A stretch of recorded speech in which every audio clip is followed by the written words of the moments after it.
અમરેલી જિલ્લામાં યુવાઓ ચકલીના માળા બનાવી અને રોજગારી મેળવી રહ્યા છે। અમરેલી જિલ્લાના લાઠી તાલુકાનું અને અમરેલી જિલ્લાનું છેવાડાનું ગામ દેરડી જાનબાઈનું છે। આ ગામની અંદર એક પરિવાર ચકલીના માળા બનાવી અને રોજગારી મેળવી રહ્યા છે। હાલ ચકલીઓ લુપ્ત થઈ રહી છે, પરંતુ હાલ આ ચકલીઓના માળામાંથી રોજગારી મેળવી રહ્યા છે। 400 થી લઈ અને 4000 સુધી માળા બનાવી અને વેચાણ કરે છે। મારું નામ ભૂપેન્દ્રભાઈ છે। ગામ જાનબાઈની ડેડી, તાલુકો લાઠી, જિલ્લો અમરેલી। બરાબર, હું 2016 થી શરૂઆત કરી છે ચકલી ઘર બનાવવાની। 2016 થી શરૂઆતમાં 1-2 નંગ થી શરૂઆત કરી હતી, પછી 1 50 કર્યા, 5 કર્યા, 100 કર્યા, 200 કર્યા।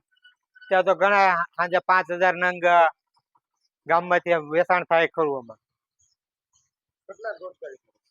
રોજગારીમાં તમારે 8-9 જણા કામ કરે છે। કેટલી તમારે મહિને આવક થતી છે? આવક મહિને 50,000 જેવી ગણો। અમરેલી જિલ્લાનું લાઠી તાલુકાનું દેરડી ગામ, આ ગામમાં શાંત પ્રકૃતિનું સૌથી નાનું પક્ષી તરીકે દરેક ઘરો અને આસપાસ અને વૃક્ષોમાં જોવા મળતી ચકલીઓના માળા બનાવવાનું કામ કરી રહ્યા છે। એક પરિવાર દ્વારા ચકલીઓના અલગ અલગ માળા બનાવી રહ્યા છે।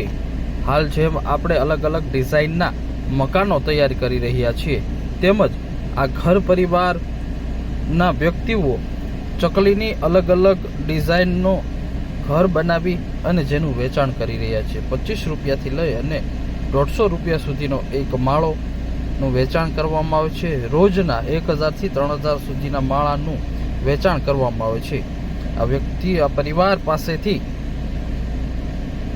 અલગ અલગ સંસ્થાઓ દ્વારા બલ્કમાં માળા લેવામાં આવે છે અને જે વેચતા હોય છે અને અલગ અલગ વિસ્તારની અંદર જેનું વેચાણ કરવામાં આવે છે, જેમાં ફુગામાંથી માળા તૈયાર કરવામાં આવે છે, તેમજ પ્લાયવુડની પ્લાયમાંથી ચકલીઓના ઘર બનાવવામાં આવે છે અને જેનું પણ વેચાણ કરવામાં આવે છે।